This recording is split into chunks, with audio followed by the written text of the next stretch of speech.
This is section 14.1. We'll be doing functions of several variables now.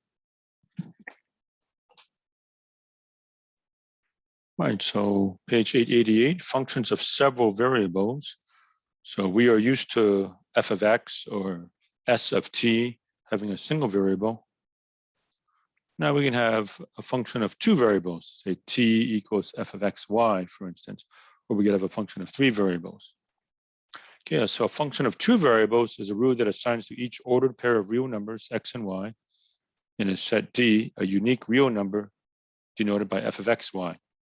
So the set D is domain of f, and its range is a set of values that f takes on. Okay, so instead of starting with a real number line and picking a number, we start off with an ordered pair.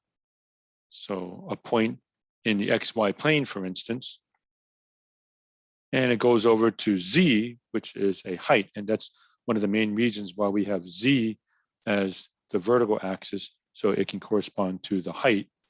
So you give me a point on the xy plane, think of the plane of the floor perhaps, and we want to come back with a particular height. Right, so f of x, y. So you don't give me just one number, perhaps you might give me two numbers. So there's x and y, f of x and y, okay? And notice the notation is a little bit weird. F of 3, 2, you must give me two numbers to input in order for the expression to make sense, right? So if I put f of x, y, you have to give me two numbers. So it doesn't make sense to just say f of 3. You have to give me an x value and a y value, right? Likewise, it doesn't make sense if it's f of x, y to give me three numbers. You must give me exactly two numbers in this particular case. So as far as the domain is concerned, we start off with all of R2, but you might limit the domain. Just like when you have a function of one variable, you start off with all real numbers, but maybe because of limitations due to logs or square roots, the domain is really only from -5 to 5, or maybe you have a dot somewhere because you're dividing by 0 and so on. So likewise, you start off with all of R2, okay, the XY plane, but you might be throwing out a lot of it because of limitations, again, of square roots and logs and so forth, right? So part of the homework is to determine the domain of the function. Okay, page 890, figure 4. Okay, here's a function whose domain is the circle x squared plus y squared equals 9 and everything inside. Because evidently, if you take a point outside of this region, you're going to take the square root of a negative, right? Okay, and here's, you won't be forced to graph too many of these, but here's the idea.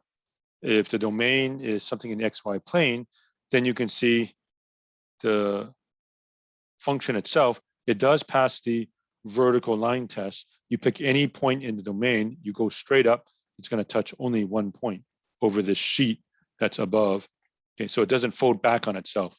So this thing doesn't fold back on itself so that when I draw a vertical line, it touches 2 points. It'll touch only one particular point, right? Okay, you will be asked to graph something like this, figure 6. That should not be that hard. Okay, so you just pick a point on the x-axis, let's say 2, 0, 0, and the y-axis 0, 3, 0, and the z-axis 0, 0, 6. You draw a triangle, and then you just ask to imagine that that plane keeps going, right? The plane of that triangle just continues on and on. Okay, and over here it looks like, well, it looks like a hemisphere, right? So part of a sphere. And so you take the region, I guess it's x squared plus y squared equals 9. And at every point on this circle, you go straight up. It's going to touch only one point, right? It's not going to touch 2 points. Again, a lot of this leads to nice 3D graphics. Again, this is not really a graphics course and not an art class, but you can see lots of nice pictures as you can get computer generated. And of course, some of you are better artists than others. Certainly better artists than I am. Okay, z equals 4x squared plus y squared, computer generated. Get a nice little shape like this. And here's some other interesting functions. Don't memorize them or whatever, but notice they all pass the vertical line test. Okay, none of these graphs, if you start in the XY plane and you go straight up, you're only going to touch 1 point, right? You don't touch 2 points. It doesn't double back on itself. Okay, something called level curves, and this is quite useful. sometimes it may be too difficult or even impossible to make a 3D shape. You can just make a 2D shape and just give so-called level curves. So if you look at figure 11, here's what the function looks like. Almost looks like a flying saucer of some sort. Okay, so at any point in the XY plane down here, you have the Z coordinate, okay? Or you can go something like this. It's only a two-dimensional picture, and you're asked to just imagine height. So this could be a topographical map when you're hiking. And let's say everywhere along here, the elevation is 5,500. Everywhere here, the elevation is 5,000. Everywhere here, the elevation is 4,500. And in your mind, you say to yourself, oh yeah, the height here is 4,500. The height here is 4,000. The height here is 5,500. So it should be the highest over here, right? And I guess you're imagining that you're walking, maybe you're hiking along here. So it's harder to carry this around, I guess, a three-dimensional image. But in two dimensions, you can just look at this and say, okay, here the height is 5,000 feet. Here it's 4,500 feet, so it's lower. Here it's 4,000 feet, so I'm going still lower, and so on. Right?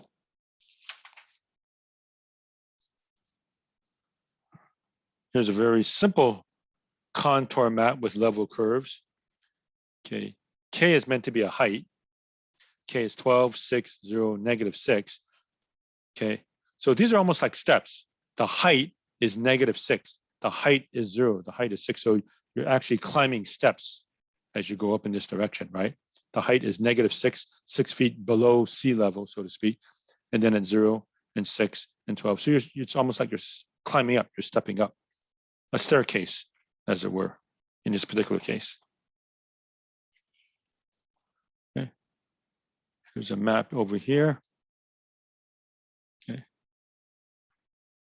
Again, it's only two-dimensional, but you're imagining these are different heights.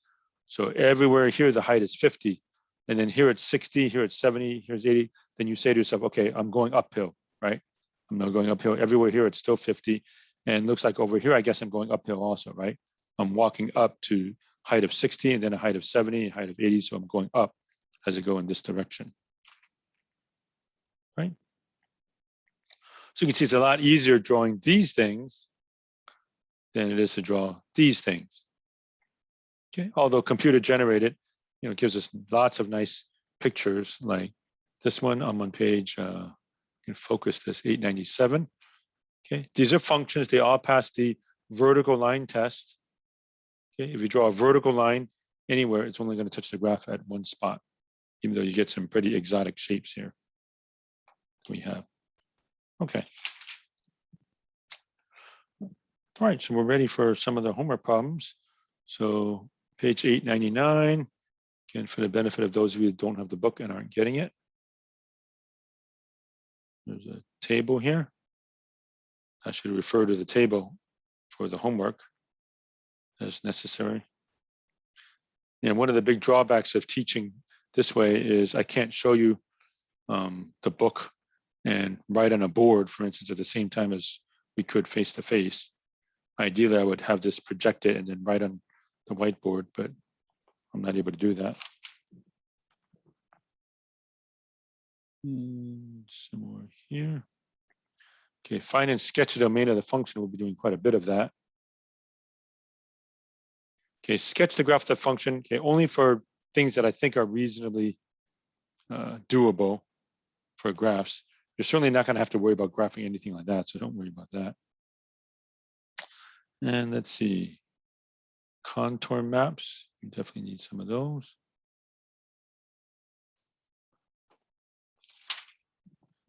And then the next page, let's see. I don't think we had to do any of these, so we had to do these. Describe the level surfaces of the function. Okay, and that was on page 903.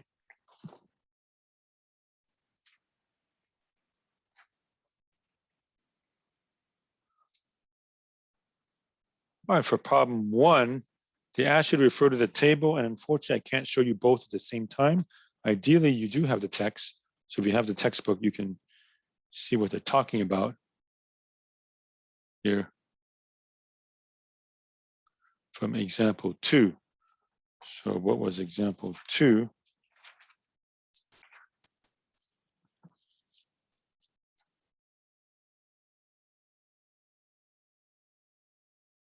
on page 889. All right, so you have T versus V, temperature versus wind speed, okay? And you have something called a wind chill index. Okay, so you take the T and a V, you need two variables, and you see a corresponding temperature, what it actually feels like, right? In each case there. So what is F of negative 1540? Okay, F of negative 1540, you have to look at the table. It comes out to be negative 27. And I don't have any more hands here, but if you look at negative 15 across the left and 40 across the top, they touch over here at negative 27. Okay, which means that the actual temperature is negative 15. Okay, but if the wind speed is 40 kilometers per hour, it feels like it's negative 27. Right?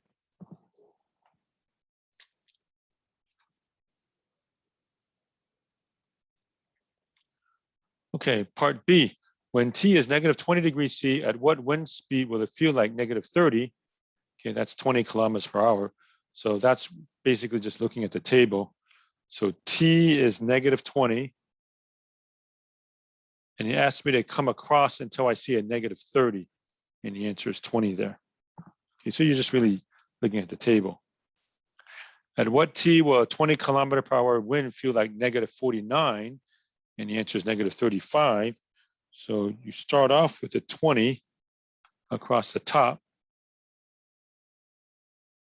Okay, and where will it feel like negative 49? That's down here. So that would be an actual temperature of negative 35. That's what they're saying. Okay, what is F of negative 5V? That means at a temperature of negative 5, if the temperature is actually negative 5, what would the temperature feel like if the wind is V kilometers per hour? Okay, what is F of T50? That means what will the temperature feel like at a temperature given of T and the wind is 50 kilometers per hour?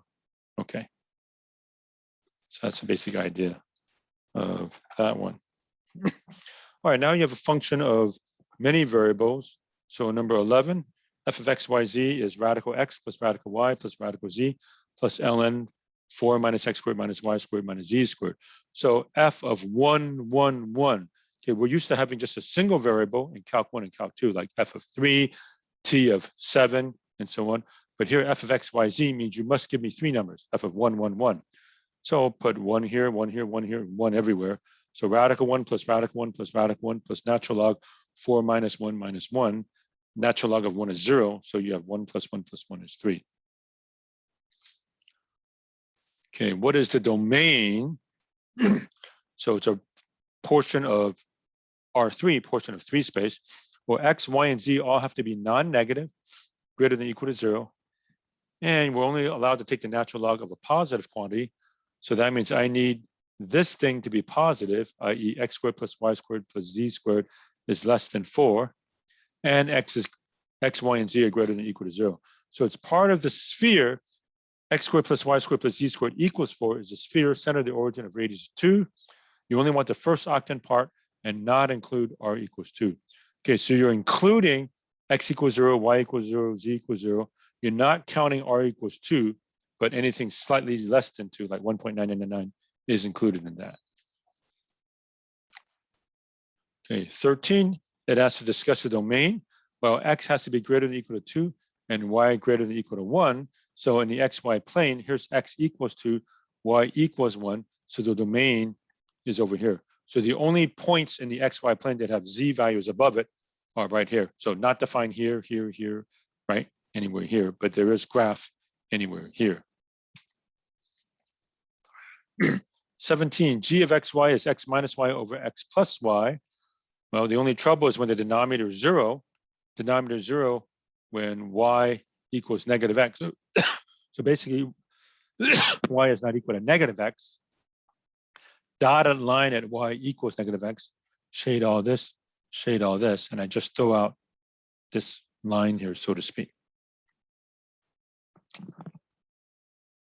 21 gives the domain. F of x, y, z is radical 4 minus x squared plus radical 9 minus y squared plus radical 1 minus z squared.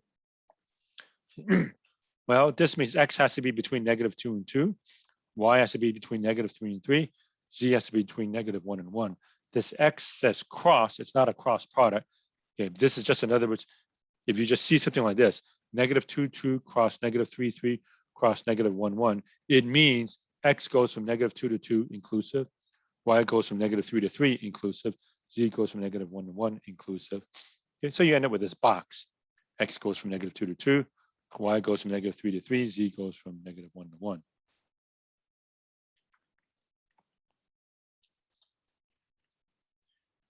All right, so that was find and sketch the domain. Now sketch the actual graph, make some attempt to graph it.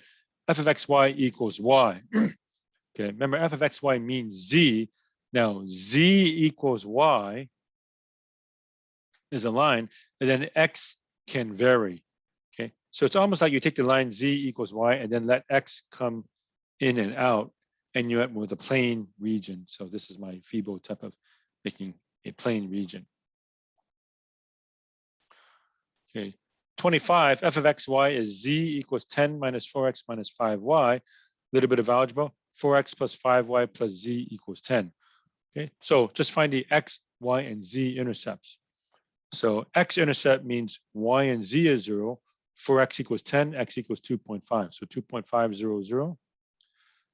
Okay, y-intercept set x and z equal to 0. You have 5y equals 10. That means y is 2. And then z-intercept, x and y are 0, and you get z equals 10. So 0, 0, 10. All right, so I did 2.50, 0, 20, and 0, 0, 10 up there. Draw the triangle. That's enough for the graph. We know it continues on. So just imagine that triangle, that plane continues on, because the more I try to graph on this, the worse the picture will get. So we'll just go with this as the solution. All right, then for level curves, draw a contour map featuring several level curves. Okay, so all that means is give different values of z to get a feel of what this graph might look like in 3D, but we're only drawing something in 2D like this. All right, so f of xy equals radical x plus y. So I just said z equals 0, 1, and -1. So if z is 0, okay, then that means y equals negative radical x. Looks like that. That's z equals 0. Z equals 1. That means y is negative radical x plus 1. I mean, to solve for y, all you're doing is moving the radical x over. So negative radical x plus 1 looks like that. If z is -1, again, just move the radical x over. Y equals negative radical x minus 1. It looks like that. So it looks like you have a whole bunch of graphs like so. Okay. So here the height is -1.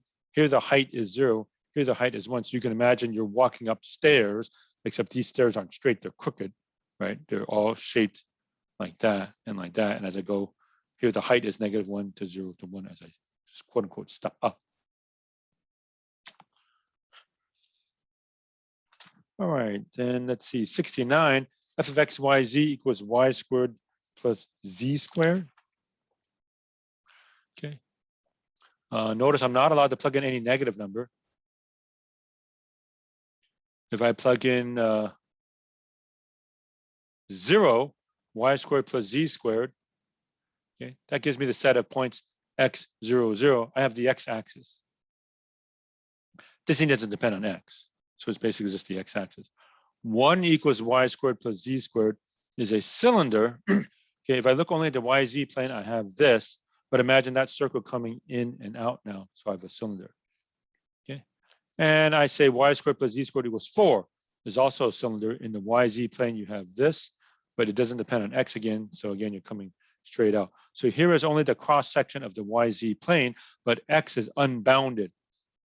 Okay, so I basically have the x-axis at 0. For the function value is 1, you have a cylinder, and for 4, you have another cylinder, and so on.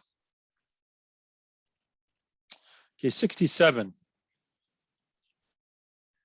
F of x, y, z, that's basically k. Describe the level surfaces. K equals x plus 3y plus 5z. Well, these are all parallel planes. They're parallel planes, each with a normal vector of 1, 3, 5. So normal vector is 1, 3, 5. You've got a bunch of parallel planes, maybe like that, another one like that, another one like that, right? So you just give me a different k value and you have different normal vectors. And finally, I'm going back to 45. Okay, f of xy equals x squared minus y squared. Draw the level curves. So if z is 0, x squared minus y squared means y is plus or minus x. So plus or minus x, height is 0. If I plug in 1, x squared minus y squared equals 1. Those are hyperbolas opening left and right. So I went like that. So here the height is 1, here the height is 2, and so on. If I plug in -1, well, you can imagine multiplying both sides by -1, get 1 equals y squared minus x squared. Those are hyperbolas going up and down. So here's -1 and -2. Okay, so you have this real weird shape. Imagine this in 3 space. I'm not sure I can even visualize it, but here the height is 0. And here I'm going down into the canyon, so to speak, walking down, height of -1, -2, -1, -2. But if I go this way, I'm going up. So +1, +2, +1, +2. So that's what we have for this. All right, so that was section 14.1.